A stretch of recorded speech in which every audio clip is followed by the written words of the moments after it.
Hello class. Today we will be talking about how to perform congruence transformations. We've made it to section 8. This is the final section of chapter 4. And what the congruence transformations are is we're going to be changing a shape, but we're going to keep it the same size. So we're going to move it, we're going to rotate it, we're going to reflect it, but we're going to keep it the same size the entire time.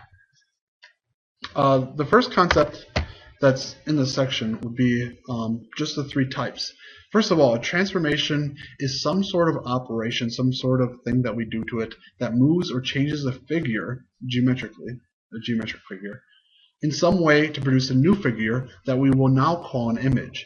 So it'd be as if I took a picture of myself and then I moved it to another location. This would be an image because it's taking an original shape and putting on something else. You could also kind of argue that this video is a transformation. It's being transported from one location to another. A translation moves every point of a figure the same distance in the same direction. So that would be as if I went 4 meters that way, then 4 meters up. That would be every part of me going that way. Now a reflection would be like me looking into a mirror. You would see my image, it's being reflected across a line, a reflection. In this case, the mirror. Rotation, that'd be as if I'm being rotated, being turned about something. You could also think of it being spun around.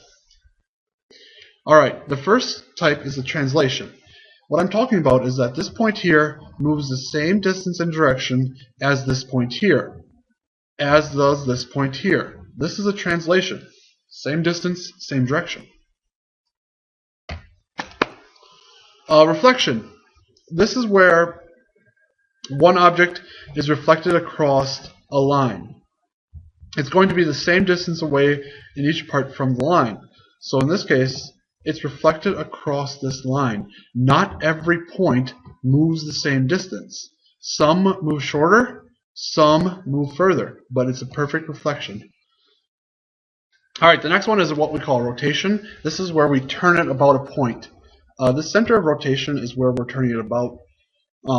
So we're literally taking it and rotating it. This would be a rotation. Alright, real quickly, I just want to be able to see if you can tell me which one is which. In example 1, name the type of transformation demonstrated in each picture. If you said translation for number 1, good. They're all moving straight to the right. I don't know how far because each screen will be different, but it's moving straight to the right and the same distance for each point. 2, if you said reflection, great. Some of these points are moving further than others, but they're all being reflected across an imaginary line right here. It's a reflection. And this one, if you said rotation, awesome. Because this one here is being rotated about a point right about here in which everything is being turned.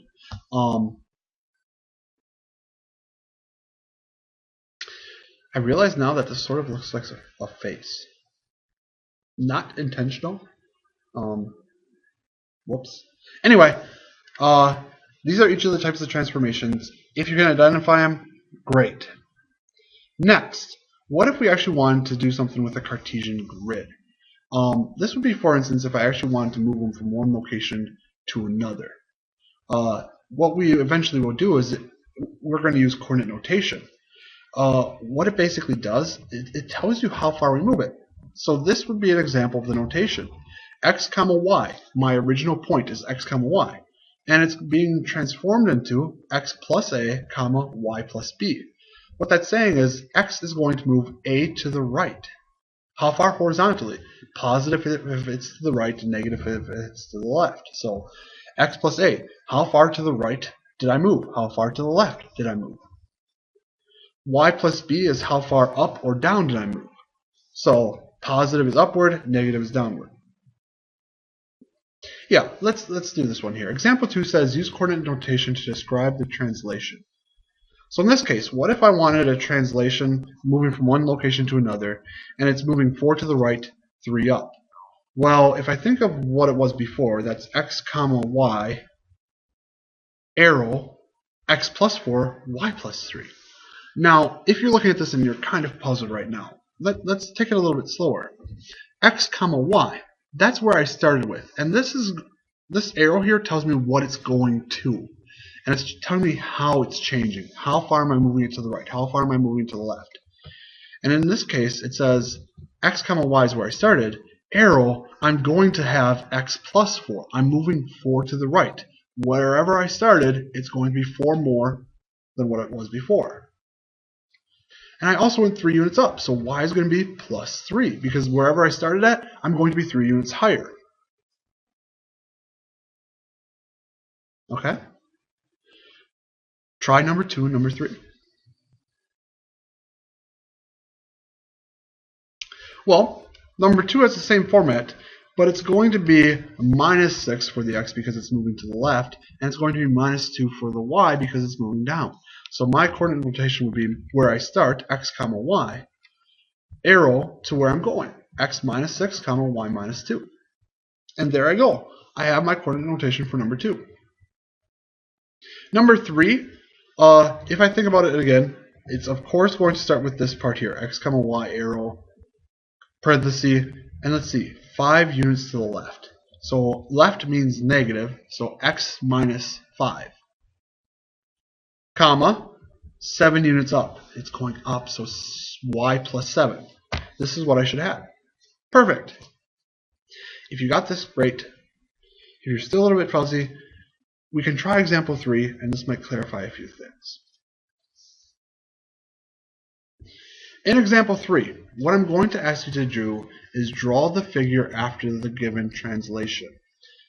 What I'm going to do is say, alright, draw this figure after we've done this thing to it. So if I look, x comma y, arrow, x plus 11, y plus 8. So what that's saying is, well, x plus 11 tells me I move 11 over to the right. And I'm going to take 1 point, move it 11 to the right. Then it also tells me I move 8 upward. So my first point over here would be 6 comma 7. Now let's choose this corner over here. What if I moved 11 to the right? Well, that would get me to 3. If I moved it 8 upward, that would get me to 1. So my next point would be 3 comma 1. And the last point, C, if I moved C 11 to the right, I would get to positive 9. And if I moved it 8 upward, I would get to positive 1. So if I was going to draw this figure now, I would connect the 3 dots I chose because they were the 3 vertices in my original triangle. And now there's my image. And those are the points that it goes through. 6 comma 7, 3 comma 1, and 9 comma 1. This is what a translation is. And this is how the coordinate notation works. So again, this number here, right after the x, tells you how far you move it to the right or left. This number here tells you how much you move it up or down. And this is how we do it, right here. At this point, we're going to move a little bit past translations and we're going to talk about reflections. We're not really going to go into rotation a whole lot. It's very complicated. Yeah, we're not going into rotation. Coordinate notation for reflection is really easy though. I always hate saying that. It's pretty decent. If it's reflecting over the x-axis, it's x comma y, arrow, x comma negative y. What that means is it's going to go wherever it was here, it's now going to have the opposite y coordinate. So if this point was 2 comma 1, then it's going to be down here 2 comma negative 1. If it was here 3 comma 4, then it'll be 3 comma negative 4. Yes, it's going to have it move further if it's further away from the y-axis. And it's going to be perfectly reflected over, it's going to move further if it's further away from the x-axis. And it will be perfectly reflected over the x-axis. Similarly, if I was doing a reflection over the y-axis, it'd be negative x comma y. Alright, there's 2 different types of questions I might ask you with coordinate notation. The first type of question I might ask is, if I give you a point on the original figure and the transformation is given, find the corresponding point on the image. So if I look at example for part 1, here's the point on my original shape, 5, comma 4. Okay, so that's where I start, 5, comma 4. I'm now going to put it through this transformation, x plus 2, comma y minus 1. So if I look, that means I'm going to take 5 and I'm going to add 2. And I'm going to take 4 and I'm going to minus 1. So my point on my image will be 5 plus 2, comma 4 minus 1, or 7, comma 3. This one here, my point on my original shape, is negative 3, comma 2. It's going to undergo this transformation. X, comma y, 2, x, comma negative y. So if I start at negative 3, comma 2, I'm going to end at negative 3, comma negative 2. And there I go. It's just as simple as plugging it into the right side of my coordinate notation, and I'm done. This is pretty straightforward. Example 5, though, will be slightly different. Instead of starting with the original shape, I am now given a point on the image. So I'm giving you where I ended at, not where I began at. So if I give you a point on the image and the transformation is given, find the corresponding point on the original. So I actually want us to go backwards to this one. If I tell you the point on the image is 7, comma 6, and I told you that we went through this transformation, I added 2 to x, subtracted 1 from y, well, I'm going to do the opposite. Because that's what I did to get there, I'm going to do the opposite to get back. If I go to the left, I'm going to go back to the right to get to where I'm going. Makes sense. So this tells me my shape went to the right 2, so I need to go back 2, left 2 to get to my original. My image is at 7, and I had to add 2 from my original. Hold up. My way of looking at it is opposite of the screen here. 7 is where we ended at for x. And I had to add 2 to get to 7. So if I want to get back to my original point back over here, I have to subtract 2. So 7 minus 2 will be what I do. And the same thing for the y. If I am at 6 and I subtracted 1 to get there, that means I went down 1 to get to 6. So that means I started at 7. So I would add 1. I do the opposite if I'm going from the original to the, I do the opposite if I'm going from the image to the original shape. So in this case, 7 minus 2, comma 6 plus 1, which is opposite of this notation here. 5, comma 7. So if I do the same thing here, I do the opposite. However, this negative sign kind of makes it so it doesn't change a whole lot. I will still get negative 2 comma negative 5, because if I would plug this in, negative 2 stays the same, and negative of negative 5 is 5. So yeah, if it's a negative sign, it actually is sort of like as if you're taking the image of the image. There is a review on Kuya. I have both the vocabulary, and I will have other review up there shortly. Till next time.